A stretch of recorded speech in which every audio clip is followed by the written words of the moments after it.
Ruta muerta.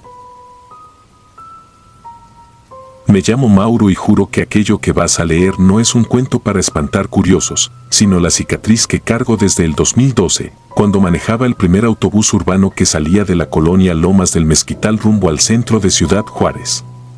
Tenía 26 años, hacía el turno de las 4 de la mañana. Y me enorgullecía dominar las avenidas desiertas antes del alba. Esa madrugada, como tantas, encendí el viejo motor internacional, apunté en la bitácora el kilometraje y avancé hacia la parada más solitaria de la ruta, el paradero del puente de la presa Hueco Tanks, un tramo de asfalto sin lámparas, bordeado de matorrales y ruinas de puestos de comida abandonados. El foco naranja del tablero apenas espantaba la penumbra que llenaba el interior del camión. Afuera, la neblina del río seco reptaba sobre la carpeta asfáltica. El silencio era tan denso que podía oír mis propios latidos. Frené, abrí la puerta y esperé. Normalmente a esa hora subían obreros con rostros ojerosos o estudiantes de enfermería, pero ese día no había nadie. Iba a cerrar cuando distinguí, un poco más lejos del poste oxidado, la silueta de un hombre alzando la mano. Avanzaba con paso torpe, como si arrastrara algo pesado. Al acercarse distinguí su ropa, pantalón de mezclilla manchado de tierra, chamarra deportiva gris brillante y una bufanda roja enrollada hasta taparle la boca. En los brazos cargaba una mochila escolar infantil, esas con héroes de caricatura, abultada hasta deformarse. ¿Lo lleva al centro?, preguntó al subir, con voz ronca que se perdía dentro de la bufanda. Asentí. Pagó en efectivo, tomó asiento en la tercera fila y dejó la mochila sobre sus piernas. Desde el retrovisor vi que la abrazaba con fuerza, la tela vibraba como si hubiera algo vivo dentro. Recordé los rumores de contrabandistas de animales exóticos, pero preferí concentrarme en el camino. Aceleré entre la bruma mientras el parabrisas empañado devolvía mi reflejo pálido y el del pasajero, apenas un manchón oscuro detrás de mí. Atravesamos el parque industrial sin ver un solo tráiler. Las luces de los almacenes estaban apagadas, como si la ciudad dormida se negara a recibirnos. Entre el siseo del motor y el golpeteo del diésel empecé a oír otro sonido, leve, casi un quejido que subía y bajaba de tono. Miré de reojo, provenía de la mochila. Parecía un maullido, pero más profundo, casi humano. El pasajero se inclinó, abrió apenas el cierre y metió la mano. Algo dentro le lamió los dedos o quizá los mordió, no alcancé a distinguir, solo vi que retiraba la mano y se sacudía la humedad con un estremecimiento. Apreté el volante. En los espejos laterales vi cómo la niebla se arremolinaba formando remolinos oscuros que seguían al camión. No era vapor común, giraba en espirales compactas, con la densidad de un humo espeso que no se dispersaba con el aire. A cada curva parecía adelantarse y esperarnos, colándose en los callejones y emergiendo de nuevo unos metros adelante. Intenté pensar que era mi imaginación, pero la radio estática del tablero crepitó y se sintonizó sola en una frecuencia desconocida. Entre chasquidos se coló un susurro: entrega, entrega. La aguja del velocímetro tembló sin motivo, la presión de aceite cayó, se recuperó y volvió a caer. El pasajero se levantó de golpe cuando pasábamos frente a la iglesia abandonada de San Damián. Con la mano libre se aferró a la barra metálica, con la otra seguía abrazando la mochila. No miró hacia mí ni hacia afuera, sino al pasillo vacío que conducía a la puerta trasera, como si alguien invisible acabara de subir. Giré la cabeza, no había nadie, ni siquiera imaginarios madrugadores corriendo a sentarse. Sin embargo, el autobús se ladeó, el eje crujió y las suspensiones protestaron como si acabara de añadirse peso por toneladas. Todas las luces interiores parpadearon a la vez y un hedor fétido, mezcla de carne podrida y tierra húmeda, inundó la cabina. El hombre murmuró algo indescifrable. Vi cómo la bolsa de su chamarra se oscurecía, un hilo negro, denso como petróleo, le goteaba desde la muñeca. Creí que sangraba hasta que cayó al piso una gota y no se esparció, reptó como un bicho líquido, se pegó al metal y comenzó a moverse por su cuenta hacia mí. Frené de golpe, las llantas chirriaron. El motor tosió y se apagó. El silencio regresó, más insoportable que cualquier ruido. Ni una luz de la ciudad, ni un perro aullando, ni un auto en kilómetros. Solo la oscuridad, el vaho saliendo de mi boca y esa gota negruzca que se deslizaba rumbo al pedal de freno. La mochila se convulsionó. El cierre se dio por dentro y se abrió sola. De ella se asomó un hocico puntiagudo recubierto de piel violácea, sin pelo, con fosas nasales abiertas como cuchillas. Después emergieron dos ojos blancos, lechosos, que no parpadeaban. Chilló. Un llanto grave, profundo, que me atravesó la columna y me heló la sangre. El hombre retrocedió hasta pegar la espalda al asiento, temblaba. Su bufanda se deslizó al piso y vi por fin su rostro, no era un rostro completo. Le faltaba la mandíbula. Un tajo limpio desde la comisura hasta la oreja. En lugar de carne, una costra negra le sellaba las heridas recientes. Intenté darle marcha al autobús, la llave giraba en vano, el motor solo escupía un ronroneo enfermo. Entonces sentí un golpe seco en el techo, otro y otro. Miré arriba, la chapa vibraba como si alguien caminara sobre ella. La criatura dentro de la mochila se adelantó, alargó el cuello imposible y soltó un chillido que se multiplicó por los altavoces apagados, saturando el espacio con ecos sobrenaturales. Por instinto empujé la puerta y corrí al exterior, el aire helado me hirió los pulmones. Al bajar tropecé con algo esparcido sobre el pavimento, eran plumas quemadas y fragmentos de veladoras aún tibias, como si allí se hubiese practicado un ritual pocas horas antes. A unos pasos descubrí un círculo de cal viva rodeando un costal rasgado. Dentro estaban restos óseos diminutos, falanges de bebé ennegrecidas, pedacitos de cráneo, la mitad de una mandíbula infantil. Comprendí tarde que la criatura no era un animal sino un huésped imposible, alimentado con carne recién robada de algún panteón fronterizo. El hombre, o lo que quedaba de él, era su custodio, su ofrenda ambulante. Desde el interior del camión se oyó un crujido de metal retorciéndose. Algo había descendido del techo por la puerta y arrastraba las garras sobre el pasillo, raspando con desesperación. El cobrador automático se activó solo, lanzó boletos al aire y contó monedas invisibles que caían tintineando al piso. Cada boleto que salía estaba manchado de tinta negra que se movía como gusanos microscópicos. El cristal del parabrisas estalló hacia afuera, del agujero asomó una pata con articulaciones invertidas y uñas tan largas como mi antebrazo. Se apoyó en el cofre, hundiéndolo con facilidad, y comenzó a arrastrarse hasta el suelo. No pensé, solo corrí hacia la terracería. El eco de mis botas sobre la gravilla se mezclaba con el chasquido de huesos deformándose detrás. Tropecé, caí, me rasgué la piel de las manos.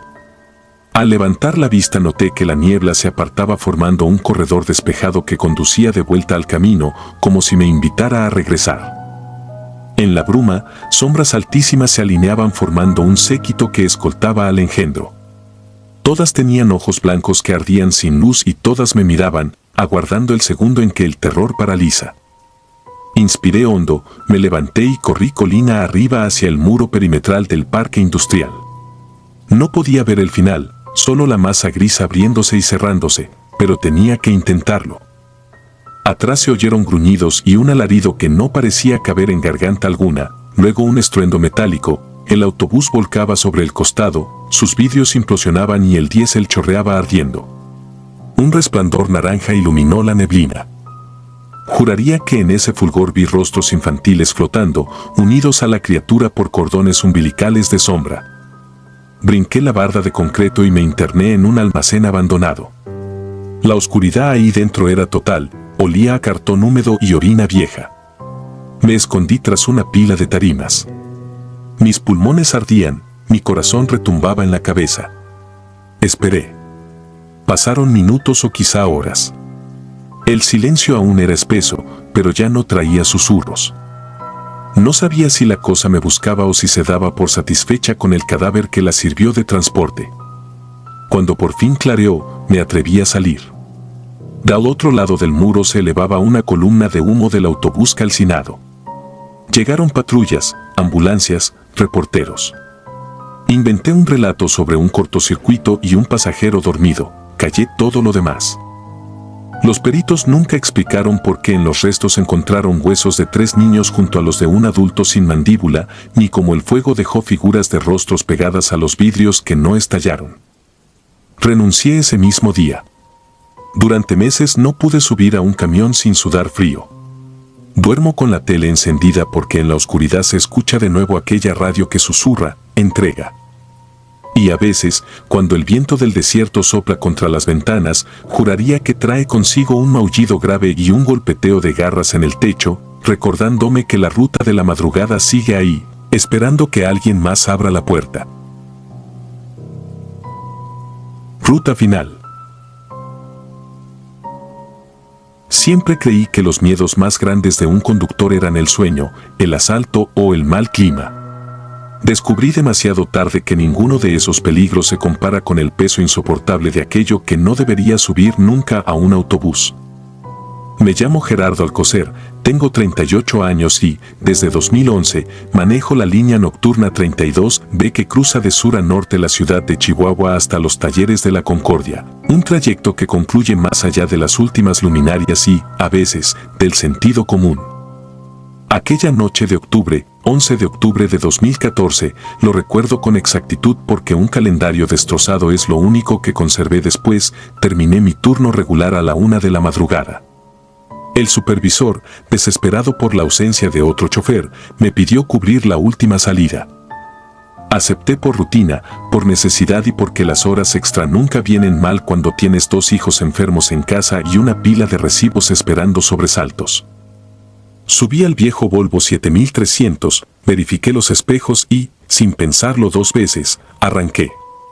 Al principio fue el recorrido habitual por el centro histórico, las calles desiertas, los semáforos titilando en ámbar, uno que otro perro callejero husmeando bolsas de basura. El motor resonaba como latidos metálicos que sincronizaban con mi propio cansancio.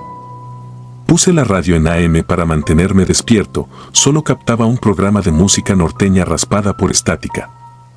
El primer pasajero abordó en la terminal universitaria.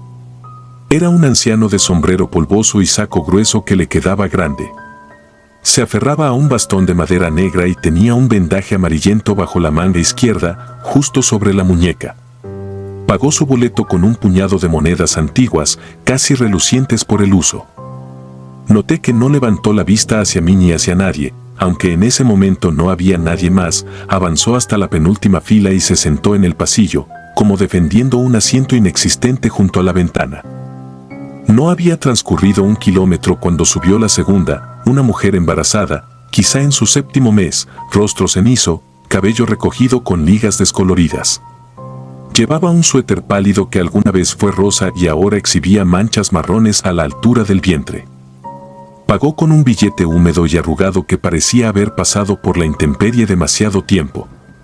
No habló, no agradeció, solo caminó lentamente hasta quedar a medio vehículo, donde se acomodó detrás del área reservada a personas con discapacidad. La tercera parada, Plaza del Sol, suele estar vacía a esas horas, sin embargo, un muchacho abordó sin titubear. No tendría más de 16 años, camiseta gris, mochila escolar colgándole de un solo hombro y los zapatos embarrados de tierra reseca. Sus nudillos estaban raspados y, cuando extendió la mano para pagar, vi sangre seca entre los dedos. Se sentó en la primera fila, justo tras la barra amarilla que separa al pasaje de mi cabina. El aire acondicionado estaba apagado, aún así sentí que la temperatura descendía hasta ponerme la piel de gallina. Cerré las ventanillas de mi lado y traté de concentrarme en el asfalto, pero los faros parecían alumbrar un polvo tan denso que todo se volvía nebuloso a 15 metros de distancia. Miré por el espejo retrovisor. El anciano mantenía la cabeza gacha, labios en oración silenciosa. La mujer palmeaba su vientre con ternura mecánica, casi hipnótica. El muchacho, en cambio, observaba por la ventana con ansiedad, como si buscara un punto de referencia que se negaba a aparecer en aquel paisaje urbano cada vez más borroso. Decidí encender la radio otra vez, solo se escuchaba un zumbido, un murmullo que no provenía de ninguna estación identificable. Subí el volumen para romper el silencio, pero el aparato chilló y se apagó por completo.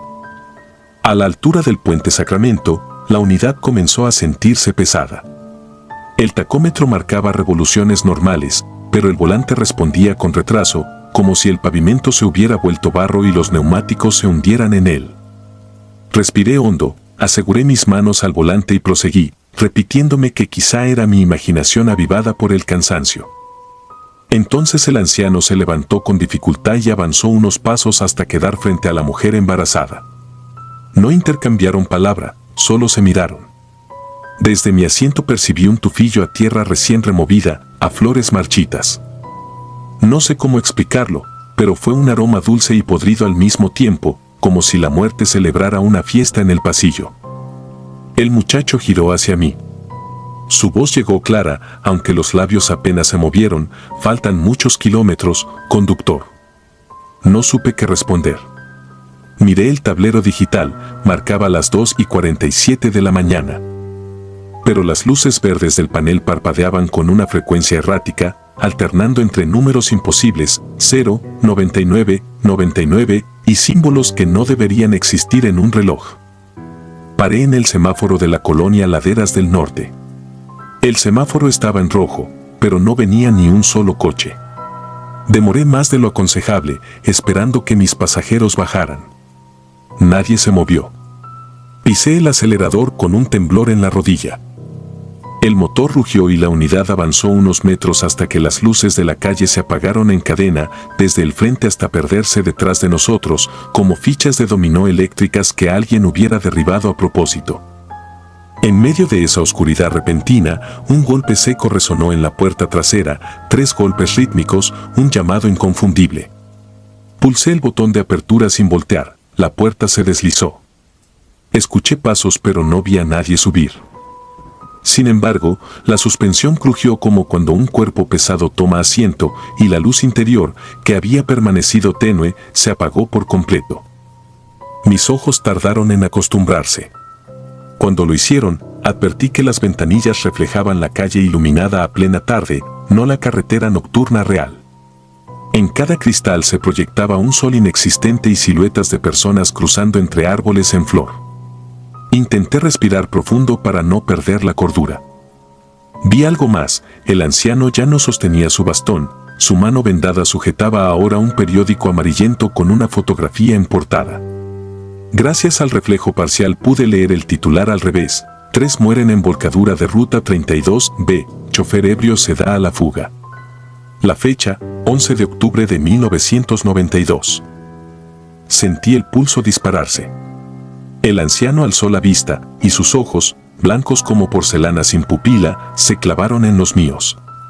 Comprendí de golpe la imposibilidad de aquel pasaje, esa misma unidad, esa misma ruta, pero 22 años atrás. La mujer embarazada abrió su suéter, bajo la tela vi una enorme mancha oscura que se extendía, pulsando lentamente, como si una hemorragia invisible se negara a cesar. El muchacho mostró la palma, revelando un agujero ennegrecido que atravesaba su mano de lado a lado. No quise, no pude, articular palabra. Pisé el freno y la unidad chirrió hasta detenerse bruscamente. Sin embargo, el paisaje exterior seguía deslizándose como una película adelantada mientras nosotros permanecíamos inmóviles. El anciano avanzó hasta quedar junto a mí. Sentí su aliento a flores podridas. Murmuró, con voz hueca que parecía salir de un pozo: condúcenos a casa. Detrás, la mujer repitió: a casa. El niño, con los ojos vidriosos, susurró: a casa. Temblé. No sabía qué era casa para ellos. Me aferré al volante, miré hacia afuera y vi, a lo lejos, el viejo paradero de la Concordia, clausurado y tapizado de grafitis desde hacía décadas. Por alguna razón, los reflectores estaban encendidos, bañando el terreno con un resplandor enfermizo. Recordé que allí había ocurrido un accidente, la historia la contaban los mecánicos como advertencia. No hubo elección. Avancé. Cada metro me pesaba como si arrastrara vagones invisibles, pero las ruedas obedecían. A medida que nos acercábamos, el anciano regresó a su asiento, la mujer abrazó su vientre, el muchacho cerró los ojos. Entré al paradero. Los fosos de mantenimiento parecían bocas abiertas, listas para devorar chatarra y secretos. Frené junto a la antigua dársena 4. El silencio era tan denso que escuché mi propio corazón martillar dentro del cráneo. Se abrió la puerta automáticamente. No vi a nadie descender, pero sentí como el autobús recuperaba ligereza, como si los amortiguadores suspiraran de alivio. La temperatura volvió a subir y el olor fúnebre se disipó. Tuve la tentación de girar y comprobar si los asientos estaban vacíos. No lo hice. Miré al frente, apagué el motor y bajé. Las luces del depósito se apagaron apenas pisé el concreto, dejándome bajo un cielo sin luna. Corrí sin volver la vista, perdido en un laberinto de unidades oxidadas. Tropecé 2 veces y me golpeé la frente contra un espejo lateral, pero seguí corriendo hasta que las piernas no respondieron. La policía me encontró al amanecer, desorientado, con el uniforme empapado en sudor y sangre seca. El médico dijo que no había alcohol ni drogas en mi sistema, solo un pico de adrenalina que bordeaba el infarto. El sindicato me envió a terapia, aunque nadie quiso escuchar la versión completa de lo ocurrido. El autobús apareció intacto donde yo aseguré haberlo dejado, salvo por un detalle. En la caja metálica del cobrador encontraron 9 monedas antiguas, un billete de 20 pesos de 1990 y un boleto infantil perforado con el número 04. Ni rastro de mis pasajeros. Volví a conducir un mes después, pero jamás acepté otro turno nocturno. Cada vez que paso de día frente al paradero abandonado, las ventanillas de las unidades desmanteladas reflejan destellos que se asemejan a figuras humanas observándome, esperando. He aprendido a ignorarlas, casi siempre. Sin embargo, hay noches en que el viento trae un murmullo hueco que se cuela por las puertas de mi casa y recorre el pasillo hasta mi habitación, exigiendo lo que les prometí: llévanos a casa.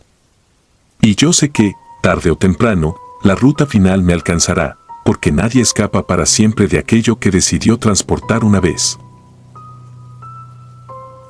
Última parada. Me llamo Martín Quiroga y durante casi una década manejé para la línea norte extremo, la más barata y en apariencia la más valiente, de las pocas compañías que todavía cubrían de madrugada el tramo desértico entre Monterrey y Torreón. Acepté el turno nocturno por necesidad, pagaba mejor y, decían, había menos inspectores. Pronto descubrí que la verdadera razón era otra. Casi nadie quería atravesar la carretera 40 después de las 11 porque, más allá de la aventura, la pampa regiomontana parece tragarse la luz, el sonido y, a veces, a la propia gente. Yo solía reírme de esas historias hasta la noche del 18 de marzo de 2016, cuando aprendí que el miedo, para hacerse real, solo necesita un testigo vivo. Salí de la central del norte con 32 pasajeros, casi todos obreros que regresaban a Torreón tras el cambio de turno en plantas de acero. Llevaba un Volvo viejo, serie B7R, al que solo le servían 3 de las 4 cámaras internas, la carrocería vibraba por encima de los 90 km por hora y el aire acondicionado exhalaba un olor agrio, mezcla de diésel y moho. Aún así, conocía cada rótula de su chasis y confiaba en mi costumbre de revisar motor y frenos antes de partir. Todo estaba en orden. Unos 50 kilómetros más adelante, pasados los últimos suburbios iluminados, el desierto devoró la radio y el silencio inundó la cabina. Encendí la luz tenue del panel y me acomodé la gorra. A esa hora, el tráfico es tan escaso que uno puede creer que la carretera le pertenece. Después de la caseta de castaños vine a recordar los rumores que flotaban en la sala de descanso, choferes que perdían el control en curvas rectas, pasajeros que se desvanecían al llegar al destino, llamadas de auxilio desde números inexistentes. El cuento más persistente hablaba de un camión fantasmal, un Dina azul que se había incendiado en 1982 con 44 personas atrapadas dentro. Juraban que aún se aparecía, envuelto en un resplandor rojizo, pidiendo paso. Me parecían exageraciones útiles para rellenar los minutos muertos entre salida y salida. Eran las 23:47 cuando el tacómetro vibró y el autobús pareció frenarse sin que yo tocara el pedal. Sentí un estremecimiento, similar a un choque térmico, mientras una brisa helada reptaba desde el pasillo hacia la cabina. Miré el retrovisor, los pasajeros dormían, cabezas ladeadas, oscilando al compás de los baches. Ninguno parecía notar la repentina lentitud. Intenté recuperar velocidad, el acelerador respondió con un rugido, pero la aguja apenas subió de 60 kilómetros por hora. Al fondo de la noche emergió una silueta, un hombre solo, de pie junto al arcén, con el brazo extendido. No hay paradas oficiales en ese tramo, pero las normas son difusas cuando uno transporta gente de escasos recursos. Subir a alguien en mitad del desierto puede significar un boleto extra o evitar que un desconocido muera a la intemperie. Reduje aún más la marcha y detuve el camión a unos metros. El hombre llevaba un traje claro, pasado de moda, chaqueta ancha y pantalones acampanados, como de algún baile de los 70. Tenía la cabeza inclinada bajo un sombrero de ala corta y, pese al resplandor de mis faros, la cara quedó sumida en sombra. Abrió la puerta sin que yo pulsara el botón, la cerradura neumática tardaba en liberar el cerrojo, y subió con un sonido metálico, igual al roce de cadenas. No pidió boleto ni saludó, avanzó con lentitud, posó una mano en cada respaldo y se sentó en la fila central, justo debajo de la cámara muerta. Al instante, la temperatura descendió otro par de grados. Se me erizó la piel incluso debajo de la chamarra. Lejos de calmarse, el bus empezó a retumbar como si una llanta estuviera desalineada, aunque yo sabía que las había revisado. Pensé en detenerme y bajar a comprobar, pero algo, orgullo, temor, instinto, me aferró al volante. Seguí. 10 kilómetros después, la vibración se hizo crónica. Cada tanto se mezclaba con un golpeteo hueco, como nudillos contra metal. Miraba al espejo y encontraba a todos en el mismo letargo, salvo al recién llegado. Él no se había movido un milímetro. Su postura parecía abrazar la penumbra. No supe cuánto tiempo transcurrió así. La mente, en situaciones absurdas, se aferra a la rutina. Escuché el cascabeleo del portavasos, conté 200 postes de iluminación sin lámparas y repasé mentalmente cada curva del tramo. Entonces la radio crepitó. Del altavoz surgió un susurro ilegible, mudo y chillón al mismo tiempo. Colgué el micrófono inmediatamente, era imposible que hubiera señal allí. El sonido persistió unos segundos, hasta mutar en un zumbido que golpeó el techo. El parabrisas se cubrió de vaho helado. Traté de limpiar con la mano, pero el cristal ardía. Un olor a tela chamuscada me invadió, amargo y rancio, como si alguien quemara poliéster detrás de mí. Me giré lo justo para ver, en la penumbra, una columna de humo ascender del asiento del forastero. No busqué extintor. Apreté el acelerador y quise huir de esa sensación pegajosa, pantalla de pesadilla. Las ruedas chillaron, derraparon sobre una grava inexistente y sentí que perdía el eje trasero. La dirección giró sola a la izquierda, forcé a la derecha, nada, como si las llantas flotaran. De pronto, la cabina se iluminó con un resplandor naranja. Me pareció ver, o recordar, la leyenda del Dina azul incendiado. Solo que aquel fulgor no venía de la carretera, rebotaba en los vidrios, danzaba detrás de los asientos, nacía desde mi propio pasillo. Reconocí gritos sofocados, un coro de pulmones colapsados en humo. Parpadeé y vi chispas salir del techo, caer sobre los pasajeros que seguían inmóviles. Quise frenar, pero el pedal se hundió sin resistencia. Al frente se alzaba el puente de la Cuchilla, un paso angosto que salva un lecho seco de río. Sus barandales estaban deformados por antiguos choques. Entré sin control, la unidad serpenteó contra los amarres, y el lado derecho se alzó dejando las llantas en el aire. Ya no era conductor, solo un espectador atado al asiento. El impacto fue brutal y silencioso a la vez. El autobús salió disparado de la carpeta asfáltica y cayó 30 metros más abajo, sobre suelo de piedra y arena. El crujido del chasis encogió mis órganos. Oí ventanillas estallar y el metal plegarse como papel húmedo. Después, un silencio lleno de polvo. No perdí el conocimiento, hubiera preferido hacerlo. El cinturón mordió mi pecho, pero todo lo demás parecía intacto.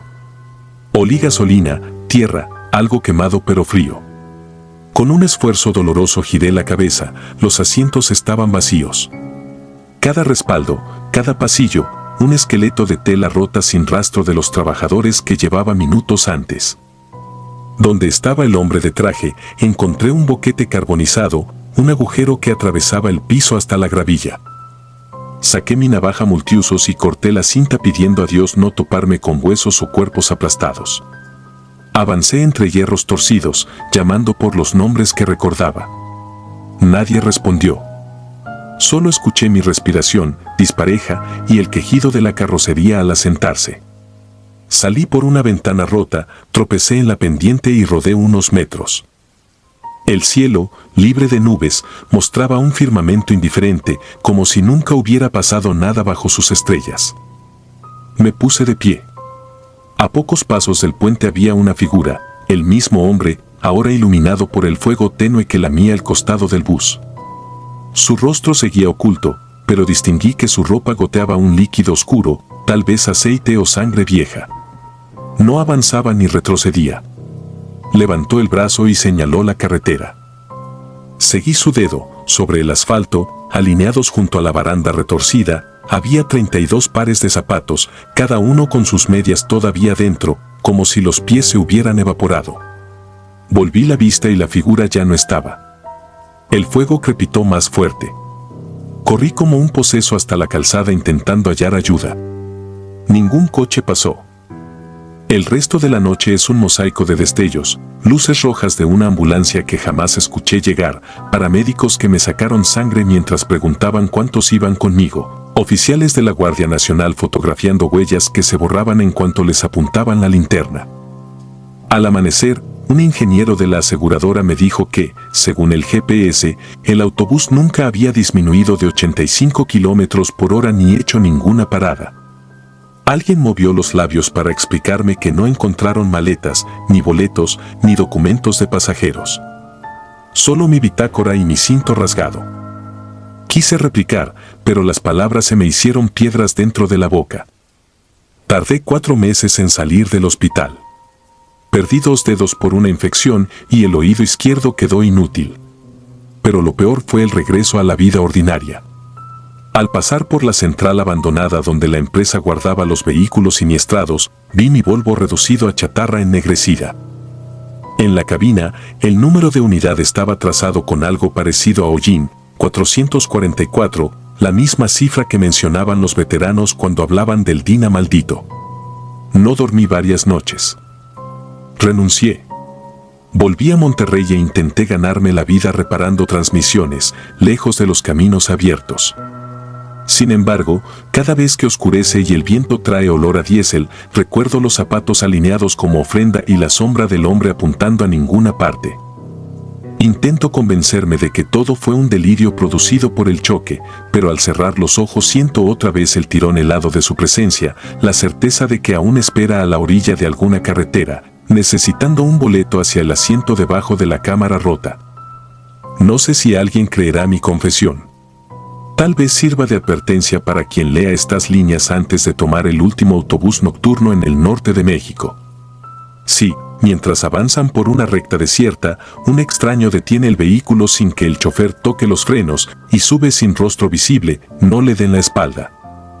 Y si de pronto el motor parece arder con llamas silenciosas, o la emisora lanza murmullos que no encajan en ningún idioma, recuerden mis palabras, mantengan las puertas cerradas y la vista al frente. Porque en el desierto hay fantasmas que viajan ligeros y solo necesitan un conductor solitario para llegar a su destino. Última curva. Siempre he dicho que un motor encendido es la mejor excusa para no pensar, pero aquella noche aprendí que hasta el rugido más firme puede volverse un rezo ahogado cuando la carretera decide reclamar algo que no estaba en tus planes. Me llamo Marco Ulises y conduzco un autobús intermunicipal que cubre la ruta Ixmiquilpan-Zacualtipán, serpenteando la Sierra de Tenango en Hidalgo. Era mayo de 2022 y me habían asignado el último corrido, ese que sale a las 0:20 horas con apenas media docena de pasajeros y regresa vacío antes del amanecer. Decían que era tranquilo, yo lo aceptaba porque el silencio nocturno paga mejor que el bullicio de la tarde. La jornada empezó sin sobresaltos, una pareja de estudiantes dormidos, un anciano con su morral de manta, 2 comerciantes cabeceando y un hombre fornido que olía a aguardiente. Las primeras curvas me resultaban familiares, habían sido mi aula durante años. Sabía dónde asomar la trompa del vehículo y dónde cederle el paso a la neblina que, puntualmente, subía desde los cafetales para empañar el parabrisas. Con el retrovisor comprobé que todos cabeceaban al mismo ritmo del diésel. Todo era rutina hasta el kilómetro 43. Ahí se levanta un mirador abandonado, el resuello, un recodo donde el barranco muerde más hondo y los guardarraíles tiemblan por la brisa. En las últimas semanas había habido 3 accidentes, por eso instalé luces LED auxiliares para perforar la bruma. Cuando tomé la curva sentí un latigazo en el estómago, la cinta asfáltica, normalmente tan estrecha, parecía ensancharse como si alguien la estirara. Encendí los faros auxiliares, la noche retrocedió apenas unos metros y, en ese instante, vi una figura inmóvil en la orilla contraria. Era una mujer joven, sola, vestido beige contaminado de lodo hasta las rodillas, cabello largo pegado al rostro por la humedad. No alzó el brazo pidiendo aventón, solo giró la cabeza con rigidez, como quien siente que lo están observando. Tenía los ojos tan abiertos que reflejaron la luz como 2 piezas de obsidiana húmeda. El instinto me gritó que siguiera, pero mis manos actuaron antes que mi cerebro. Pisé el freno y las llantas chirriaron contra el pavimento. El autobús se inclinó, el pesado volante vibró. Nadie reclamó la sacudida. Miré por el espejo interior, los pasajeros seguían dormidos, congelados en posiciones imposibles, como si el tiempo que les correspondía se hubiera detenido. No te bajes, me dije. Aún así, mis dedos buscaron el mando de la puerta y escuché el pistón neumático ceder. El aire frío se coló con un olor dulzón, entre flores marchitas y tierra recién movida. La mujer subió sin pronunciar una sola palabra. El pitido del lector de boletos no sonó, su entrada fue muda, salvo por el golpeteo viscoso de sus zapatos en los peldaños metálicos. Se sentó en la 5ª fila, lado ventana, exactamente donde el asfalto comenzaba a encabritarse en las curvas siguientes. Intenté romper el mutismo. Buenas noches, señora, vamos a Zacualtipán, ¿le sirve? Ella solo asentó, muy despacio, manteniendo la vista fija en alguna cosa más allá del cristal empañado. Reanudé la marcha. La neblina ganó densidad y devoró la mitad de mi campo visual. Reduje la velocidad. El viejo motor jadeaba, cada pistón parecía empujar mi propia sangre. De pronto, escuché un quejido rasposo detrás de mí. Volteé, la mujer presionaba su frente contra el vidrio. Del lado de afuera había empezado a escurrir un líquido oscuro que chorreaba en líneas irregulares. Parpadeé fuerte, cuando volví a mirar, ya no había rastro de aquello. Sentí un aguijonazo en el pecho. El kilómetro 45 se acercaba, la curva de los macizos, donde cada faro se vuelve un farallón de sombras y la maleza simula siluetas. Allí la pendiente muere en un puente de concreto sin barandal, viejo como los primeros camiones de la línea. Mientras bajaba la última marcha, un golpe metálico retumbó en el techo, justo encima de mi asiento.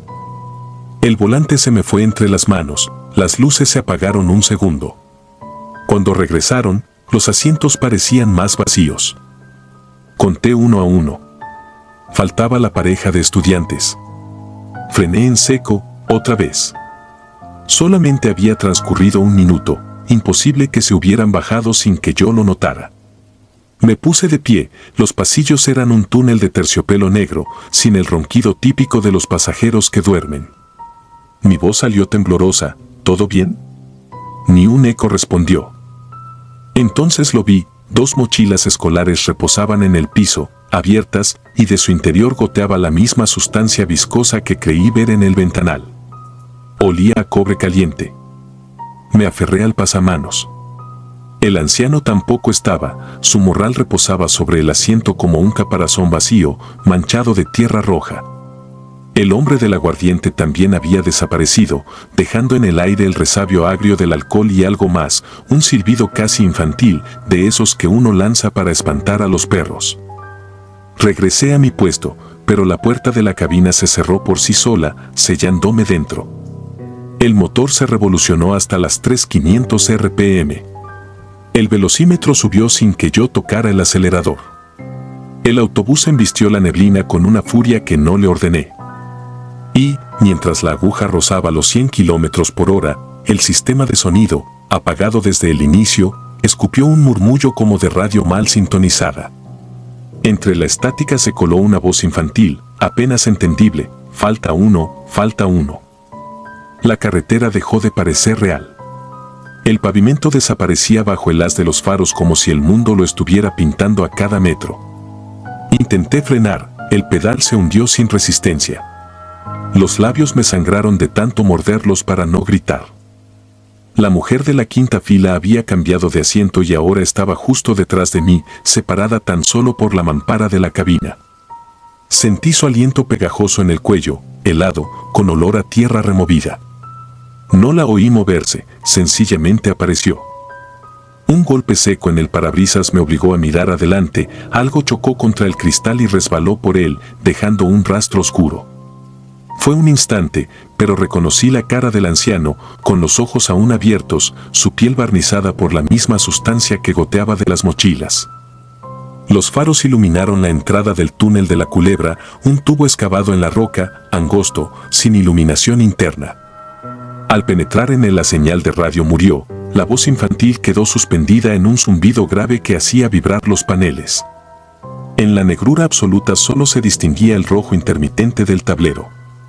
Dentro del túnel, los espejos laterales muestran lo que el cerebro se niega a concebir. Allí, en un reflejo imposible, vi a mis pasajeros parados en fila junto al autobús en marcha. Estaban estáticos, manchados, observándome. Cuando la salida del túnel apareció como un óvalo gris, la mujer apoyó una mano fría sobre mi hombro. Sentí el filo de sus uñas atravesar la tela del uniforme. Por primera vez habló, con un susurro que parecía venir de un pozo muy hondo: detente, ya no hace falta que corras, la curva viene sola. Recordé algo que contaban los choferes veteranos: si alguna presencia te da la orden de parar en un tramo sin hombro, obedece o la carretera inventará su manera de frenarte. Cerré los ojos y solté el acelerador. Al mismo tiempo tiré la palanca del freno de aire, esperando que las balatas soportaran. El autobús se sacudió, neumáticos y asfalto aullaron al unísono. Al abrir los ojos estábamos detenidos a centímetros de un derrumbe que bloqueaba ambos carriles. Rocas del tamaño de un coche calzaban la senda, el impacto habría sido mortal. Apagué el motor, el silencio se hizo sólido. Me giré, temblando, la mujer ya no estaba. Tampoco las mochilas, ni el morral, ni el tufo a aguardiente. Los asientos lucían pulcros, como si nunca hubieran sido ocupados, salvo por una mancha oscura en la quinta fila, una silueta reseca que parecía dibujar un cuerpo encogido.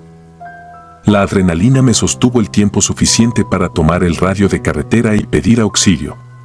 Cuando llegaron los de la caseta de Cobos, revisaron el interior. Hallaron la mancha, sí, pero no les pareció sangre, se ve viejo, dijeron. Afuera, un agente de protección civil me explicó que el derrumbe había ocurrido horas antes, aunque ningún reporte mencionaba bloqueos tan adelante en la ruta. Mientras inspeccionaban, uno de los rescatistas se llevó la mano a la nariz: ¿huele a flor de muerto, colega? A veces el lodo arrastra restos del panteón que hay más arriba. Sentí que algo dentro de mí se quebraba. Esa madrugada, la grúa arrastró el autobús hasta el paradero de Ixmiquilpan. No renuncié, pero jamás volví a tomar el turno de las 0:20 horas. Dicen que quienes conducimos de noche desarrollamos una segunda vista, una que atraviesa la niebla y el sueño. Yo creo otra cosa: la carretera tiene su propia aritmética y, cuando las cuentas no le salen, cobra peaje con lo que encuentre a mano: gente, recuerdos, o el último latido de alguien que dormía confiado en la quinta fila. Cada tanto despierto sobresaltado, con el eco de aquella voz infantil taladrándome: falta uno, falta uno. Luego recuerdo que, en el conteo macabro de la sierra, puede que el que falte sea yo y que, en alguna curva desierta, una mujer empapada de bruma me esté esperando para cerrar la resta de una vez por todas. Si disfrutas de los relatos, te invitamos a apoyarnos con un like y un comentario, ya que eso nos ayuda muchísimo. Además, si aún no estás suscrito o suscrita, te animamos a formar parte de la comunidad del terror. Muchas gracias por escucharnos y por tu apoyo.